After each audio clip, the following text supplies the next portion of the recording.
I'm Stephen Spier. I'm an architect. I've changed the title of the lecture a little bit. It's not public choreography anymore, but social choreography, which is a term that Bill uses.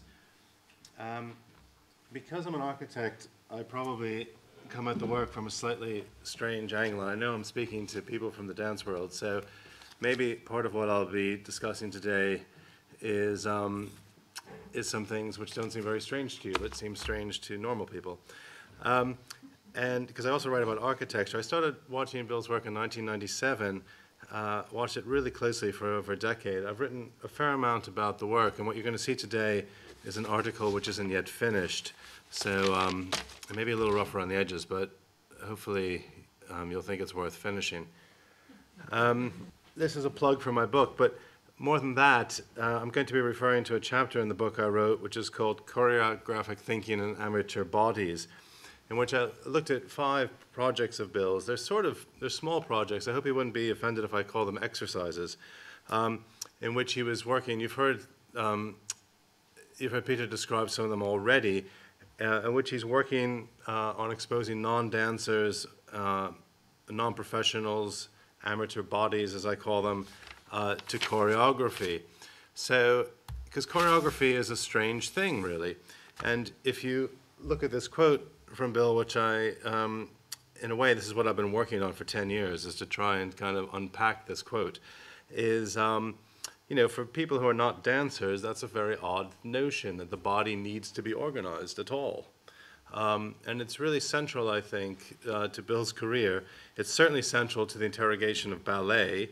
As we heard this morning, that's a highly evolved, highly structured way of organizing the body. People with a highly evolved set of skills.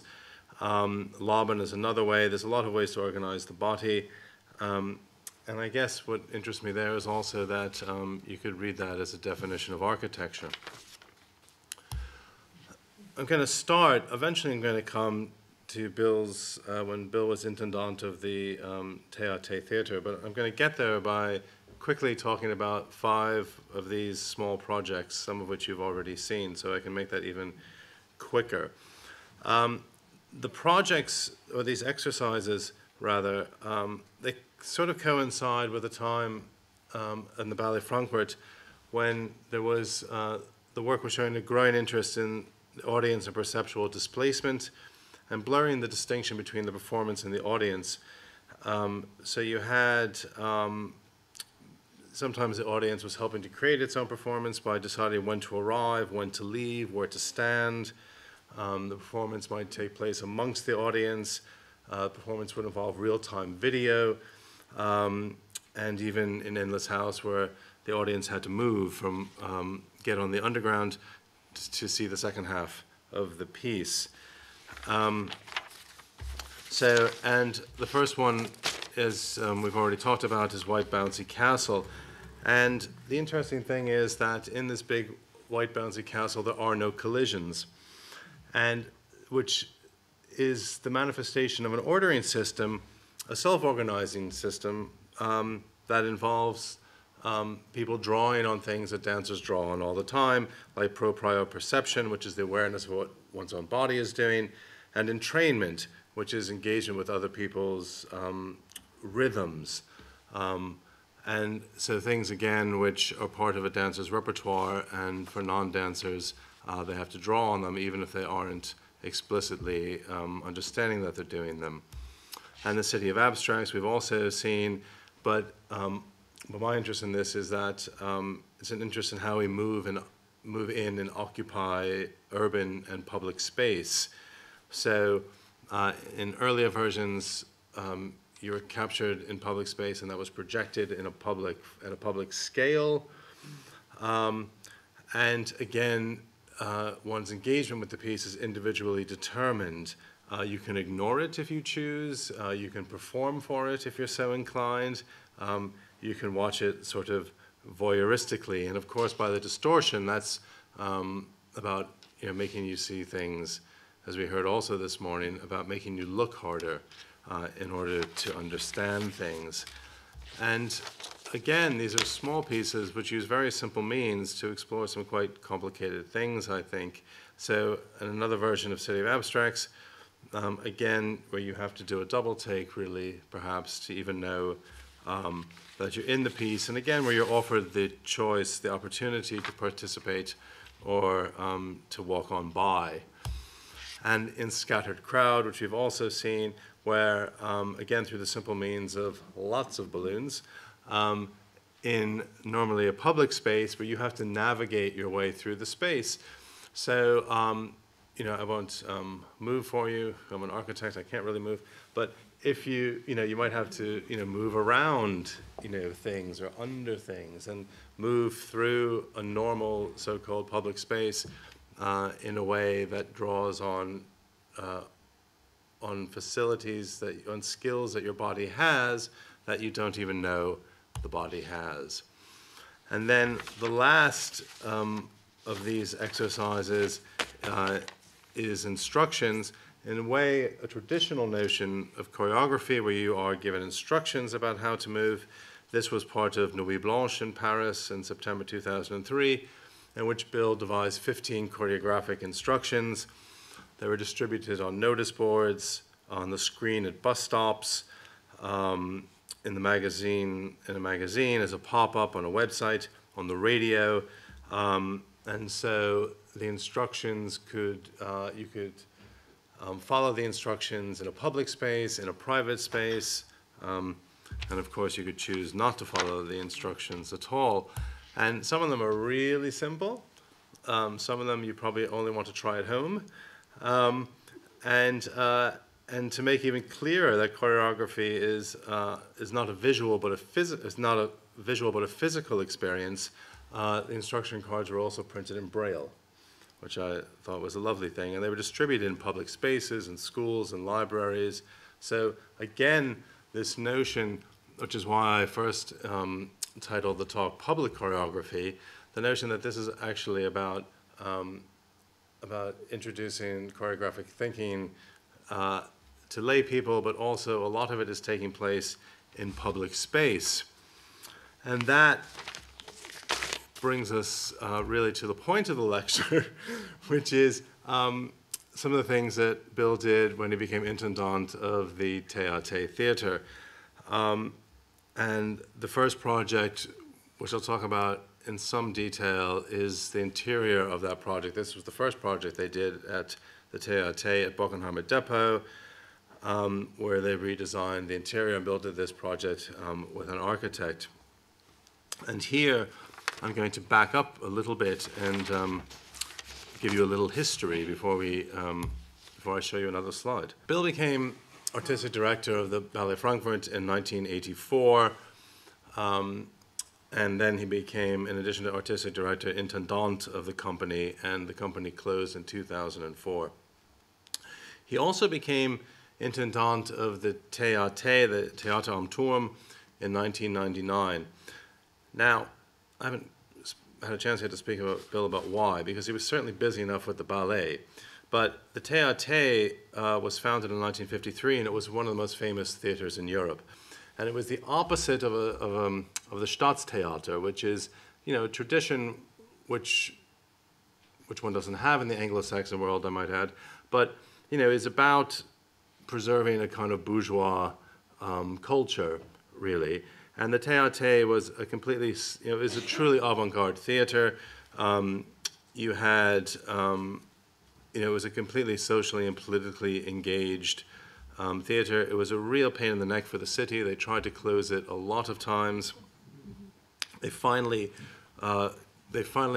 sold the central city location it had to become a cinema, and it moved out to the university area, to the Bockenheimer Depot. And in 1999, and it started to, frankly, decline. So in 1999, Bill took on the intendantship of the Théâtre while also leading the Ballet Frankfurt. And at the Ballet Frankfurt at the time, you know, he was sort of starting to do work. He was interested in doing work more and more in places like the Bockenheimer Depot, which was a renovated former tram depot. So at the Schauspielhaus in Frankfurt, which had one of the largest stages in Europe, a seating capacity of 1,200, big proscenium theater, I don't know if anybody were there, in which pieces like Artifact, Loss of Small Detail, Impressing the Tsar, Lim's Theorem, Alien Action, Idos Telos, big evening length, pieces of dance that used all of that infrastructure and all of the ability that a big Stadttheater can give you. And starting to sort of wanting to explore perhaps, work that is maybe would benefit from being in other venues. So a good example is Endless House in 1999, where the first half is in the theater, and I don't know, and that was done with Dana Kasperson, and it literally exposes the mechanisms of the Staatstheater. So you have this incredible lighting design that sort of comes and goes, and it's a sort of meditation. It's a meditation on really on the proscenium theater, I would say. It's an elegy in a way to the proscenium theater and to the Staatstheater, and then your ticket for Endless House got you onto the U-Bahn, and you went off to Bockenheimer Depot, where the performance was, where you were free to mingle amongst the performance, where there were many performances going on at many different scales. There were duets, there were larger pieces, there was, I can remember two dancers who were in counterpoint, sort of choreographing each other's faces. I mean, really at a quite intimate scale, and at a more, shall we say, to be expected scale. So that's kind of that's sort of what was happening in Bill's work around 1999, and between 1999 and 2002. As intendant, there were performances, there was theater pieces and things going on at the Bockenheimer Depot, which was still the Theater am Turm, as well as the Ballet Frankfurt was increasingly performing there. And then in 2002, the city, because of the need for cost savings, finally was able to close the Theater. But you can't just close these things overnight, so it had to run out for 2 years. So in 2003, Bill tabled a new concept for the Theater, knowing that this was now going to close this long, illustrious history. And there was an insight that when he looked at the contract as intendant of the Theater, he realized that it didn't say anywhere in there that you had to put on theater. So that was rather liberating, but it also made one think about, what is the purpose of theater, and is this an opportunity to start to explore a different purpose of theater and new theatrical forms? And at the time, he had also commissioned Heiner Blum, who is an artist and professor of experimental spatial concepts in Offenbach, I think. Heiner Blum and his students to put on a thing called Schmal Club. And Schmal Club was not theater, this is a quote, not theater, not an exhibition, not an event, not an installation, and not a performance, but a distinct situational art form, a transdisciplinary interface for newly created environments. So this is a quite explicit attempt to rethink the purpose of theater. And for Schmal Club, it was about reconceptualizing everyday life and making it experiential. So with this, these are projects done with the students, but there are a number of Schmal Clubs. One was, for instance, dinner for 100 people, where in the Bockenheimer Depot they set up a long table with a 4-course dinner for 100 people. And there was a piece, Sleepover, where you were to sleep over in the theater. And quite small little projects like that were about engaging, about testing the idea of what the theater is for and who it is for. And quite playful little things. So with this new concept, though, in 2003 for the Théâtre, the first project was the redesign of the interior of the Bockenheimer Depot. And so the space was divided into two halves by this huge felt curtain. Lots of felt on this project. It's very good acoustically. So big curtain in the back you can see there, that behind which is the theater space. And in the front half of the space, Bill and Nicholas Hirsch created what they described as a park with a roof. So firstly, the theater was open, aside from Mondays and Tuesdays, so it was open every day from 2 o'clock until midnight. You didn't have to buy anything to go in. It was open even when there were no performances. And it was about taking the space of the theater and making it into a truly public space, into a kind of park. So you could bring your own food. There were toys for children to play with. There was a library. There was a video library. There were periodicals. There was even a restaurant. They didn't have a permit for a restaurant. So Heiner Bloom came up with the idea that there would be waiters with mobile phones and a stack of takeaway menus. So they would phone in what you wanted, and you would have your food delivered to you in about 10 minutes. There was a bar, but all the logos were taken off the glasses and the bottles. And the furniture, and this I won't really go into too much, but all the, well, I don't even know if I'd say it was furniture, but the things that you could sit on and lie on were not proportioned ergonomically. So, I'm sorry the image is of such poor quality, but if you look up there, for instance, yeah, things are too wide, things are too deep, things are too low, so that you are forced to sit or to lie in a different way than you normally would. And there are also big sheets of felt that you could take, and because felt is very good in tension, you could, make the felt do things. So you could turn the felt into something to sit on or to lie on. So, so again, it was about not only did you have the theater becoming a public space, but you had the use of the space trying to, as in the exercises I was talking about earlier, to have the public start to understand something about their own bodies, about how their own bodies use space, and about how their own bodies are organized in a very sort of, in a way that is not, that is quite, well, playful, so subtle that you might not even notice it.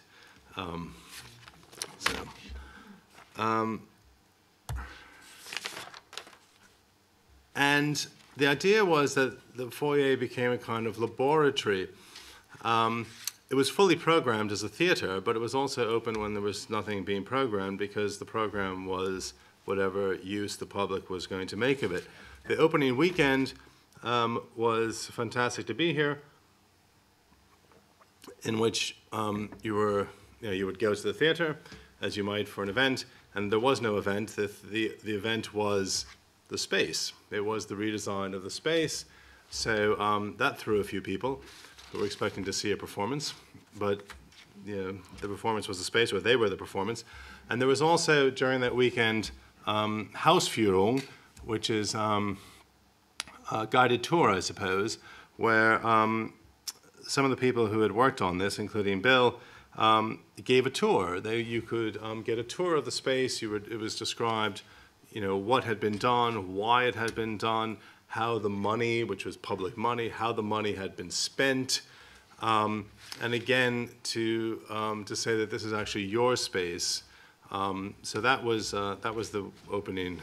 That was the opening weekend, and it was also fully programmed, but again with a program that looked to challenge notions of theater.